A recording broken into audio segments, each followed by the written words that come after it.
হতাশা মাদক দিয়ে দূর হয় না। হতাশা দূর হবে, বলে দিব, তিনটা জিনিস, মাত্র তিনটা। কয়টা ভাই? এক, 5 ওয়াক্ত নামাজ। এক কি? নামাজে আপনি অজু করে সেজদা দেন, ইনশাল্লাহ আপনার মনে প্রশান্তি না আসলে আমাকে এসে বলেন যে আসে না। চোখের পানি, মনের আবেগ যা আছে আপনার ভিতরে, কষ্ট, দুঃখ, যন্ত্রণা, সব আল্লাহকে ঢেলে দিবেন ইনশাল্লাহ। নিজের আবেগ ধরে রাখবেন এখানে, আপনি আল্লাহর জন্য ঢেলে দিবেন। মানুষকে আবেগ দেখা কি লাভ? মানুষ আপনার চোখের পানির মর্ম বুঝবে? মানুষ কি মানুষের চোখের পানির মর্ম বোঝে? আপনার পিতা যদি মারা যায়, আমার কাছে এসে দোয়া চান কান্নাকাটি করে, আমি দোয়া করতে পারবো, কিন্তু আমি কিন্তু আপনার ফিলিংসটা বুঝতে পারবো না। আপনার অনুভূতি কে বুঝতে পারবেন? আল্লাহ পাক আপনার ঘাড়ের রগের চেয়েও কাছে আছে। সুবহানাল্লাহ, সুবহান আল্লাহ পাক ঘাড়ের রগের চেয়ে কাছে আছে। গতকালকে বাংলাদেশের একজন বরেণ্য আলেমের সাথে একটা কনফারেন্সে ছিলাম। উনি বলছিলেন যে এক ব্যক্তি, এটা শোনেন, এক ব্যক্তি খুব তার শখ যে তিনি সাহাবীদের মতো নামাজ পড়া শিখবেন। কথা বুঝতে পারছেন? সাহাবীদের মতো নামাজ শিখবেন। তো একজন বরেণ্য আলেমের কাছে এসেছেন, এসে বলছেন যে আমাকে সাহাবীদের মতো নামাজ শিখিয়ে দেন। তখন সেই আলেম আরেকজন আলেমের সন্ধান দিয়েছেন, যা তুমি তার কাছে যাও, তিনি শেখাবেন। তো সেই ব্যক্তি একটু অবাক হয়েছেন, কারণ যাকে প্রশ্ন করেছিলেন তিনি অনেক বড় মুহাদ্দিস, আর যার কাছে পাঠানো হচ্ছে তিনি অত বড় মুহাদ্দিস নন, কিন্তু আবেদ, আমল করেন। তাকে গিয়ে বলছেন উনি আমাকে পাঠিয়েছেন সাহাবীওয়ালা নামাজ শিখিয়ে দেন। তখন তিনি বলছেন ঠিক আছে, সুন্দর করে অজু করে আসো, সুন্দর করে অজু করে আসো। অজু করার সময় খালি খেয়াল রাখবা যে আমি অজু করছি শুধু আল্লাহর সন্তুষ্টির জন্য। কি খেয়াল রাখবেন? অজু করছি শুধু আল্লাহকে রাজি খুশি করার জন্য অজু করছে, আর কোনো উদ্দেশ্য নাই আমার।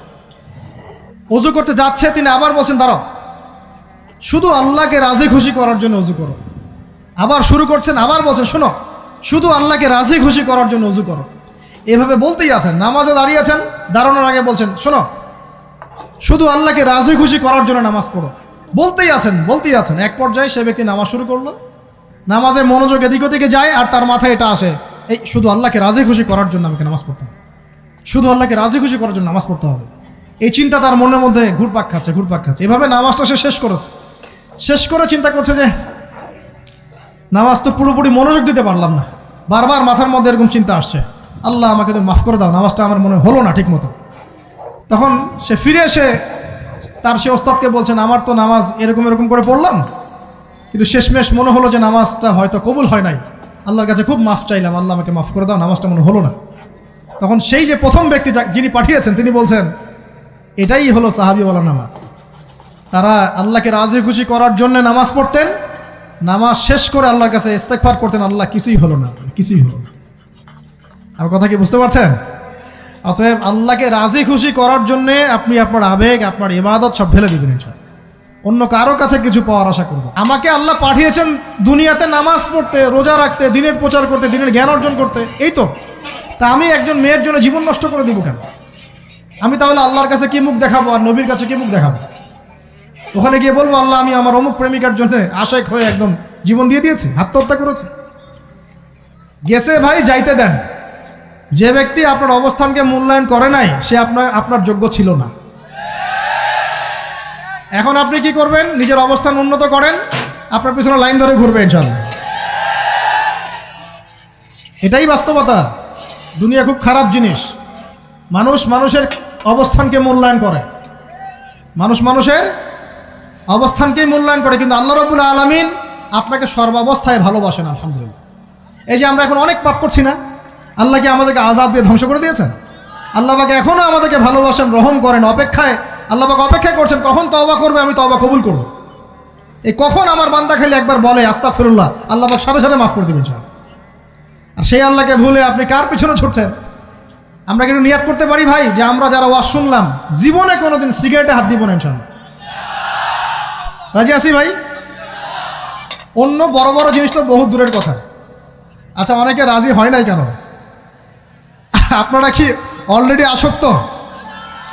আমি অনেক ভাইকে দেখেছি মাশাআল্লাহ ইফতার খুলেই একদম বেনসন টানা শুরু করে। হ্যাঁ, এটা যে হারাম আপনাদের কেউ ওয়াজ করে শোনায় নাই? এটাকে কি মনে করেন আপনারা, হারাম না হালাল? কেউ বলেছে মাকরু, নাকি মাকরু ফতোয়া দিয়েছে? মাকরুহ শব্দের অর্থ জানেন আপনি? মাকরুহ শব্দের অর্থ কি একটু শোনেন। সূরা বনী ইসরাঈল খুলবেন। কোন সূরা? সূরা বনী ইসরাঈল আল্লাহ পাক বলছেন আমি বনু ইসরাইলকে এই কাজগুলো করতে নিষেধ করেছেন। কোন কোন কাজ? জেনা করো না, জেনার ধার কাছে যেও না, এতিমের মাল আত্মসাৎ করো না, শিরিক করো না ইত্যাদি। যারা আলেম আছেন তারা আমার কথা বুঝবেন। এই কাজগুলোর পরে আল্লাহ পাক বলছেন যে এই প্রত্যেকটা কাজ আল্লাহর কাছে মাকরুহ, অপছন্দের। কিসের? অপছন্দ। আর এটাকে আপনি সহজ মনে করছেন? নিয়াত করি আল্লাহ পাকের সন্তুষ্টির জন্য আমরা কোনোদিনও মাদকের সাথে সম্পৃক্ত হব না ইনশাআল্লাহ।